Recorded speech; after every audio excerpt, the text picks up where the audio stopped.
Greetings, friends. Thanks for taking a few minutes to be with us today. Today, we're going to cover the Secure Act, legislation that was passed at the end of 2019 that many didn't get a chance to digest because it was quickly overshadowed by the CARES Act, which we will be covering in a subsequent video. However, this act has significant implications, not only for retirees, but anybody who owns an IRA or will inherit an IRA, which is a lot of people. So today we're going to cover two different aspects of this legislation we think you need to know. Let's dive right in. The first change that came out of the Secure Act we saw was a change in the required minimum distribution age. So for review, a required minimum distribution is the age at which one must start making withdrawals from a traditional IRA.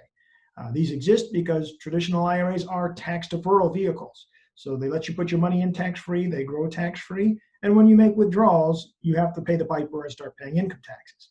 And the government before 2020 listed that age that you must start making those withdrawals at age 70 and a half.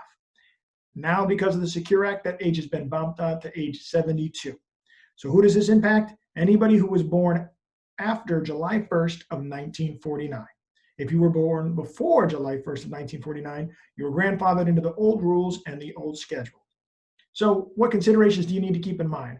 First and foremost, that change is for the required minimum distribution age, but has not changed the life expectancy table that these distributions are built on. So keep in mind, if you are planning to wait till 72, you should expect to pull a little bit more out of the account than you would have if you started at 70 and a half. Also, it may not be in your best interest to automatically push that age out to 72. The decision of when you should withdraw from IRA should not only have to do with your consumption needs, but also your current taxes and your anticipated future tax rates. So you should be discussing this with your advisor. And last, there have been significant RMD changes that came along with the CARES Act that we will again cover in another video, but will impact those who are required to take minimum distributions in 2020. Although the change in the RMD age was certainly significant, the changes into the rules behind passing IRAs to non-spouse beneficiaries are significantly more impactful. Before the Secure Act, most individuals who inherited an IRA, let's say from a parent or a grandparent, had the ability to utilize what's called a stretch IRA, to be able to spread out the distributions that are still required from those IRAs over their life expectancy. And as those people are almost always younger than the people they inherited those IRAs from, that number would turn out to be a small amount and gradually increase each year as to how much you had to pull. Those rules have changed, and now there is a 10-year withdrawal mandate on those IRAs, meaning that you have 10 years from the date that the person who originally owned the IRA passed away to take those distributions out. This is a major, major change.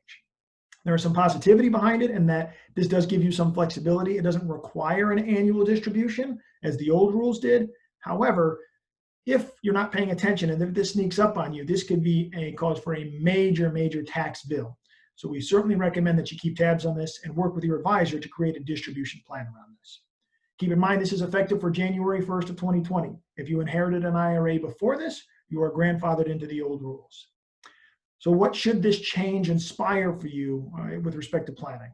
Number one, we're hoping that it'll inspire conversations about Roth conversions. It's a concept we've discussed a lot with our clients, but few pull the trigger on because of the tax consequences. Now we should be examining that to say, where should we be paying taxes? Should it be within the parents' generation or maybe the kids' generation? Number two, we should be looking at wealth transfer strategies. There's lots of strategies out there that are designed to help minimize the overall impact of taxes and transfer assets as efficiently as possible. Some basic estate planning may be able to help with this in the event that a stretch IRA still makes the most amount of sense for you. There are some trusts that will allow you to preserve that rule. So if you do have an IRA that's a large portion of your estate, you should be talking with your estate planning team about the impact of the Secure Act. And last, this should hopefully inspire conversations about family and generational wealth planning strategies and estate planning. That very many of the clients that we interact with, they haven't had conversations with their kids about wealth or even their grandkids. Hopefully this is an opportunity to inspire some conversation and some cross-generational conversations. So we're not focusing on minimizing taxes for one generation, but we're doing it for the entirety of the family. As everybody's family situation is different, we recommend that you talk with a financial professional about the changes of the Secure Act to see how it impacts you specifically. Your team at Coltiva Wealth is here to help you do so. You can find us online at coltivawealth.com, through Facebook, LinkedIn, but we'd love if you gave us a call so we can talk more about this with you. Feel free to share these videos. We really appreciate any feedback and suggestions you have for us. And if there's any topics you'd like to hear more about, please let us know. As always, we appreciate your time. We thank you for your advocacy, and don't hesitate to let us know how we can be a sounding board for you. Have a great day.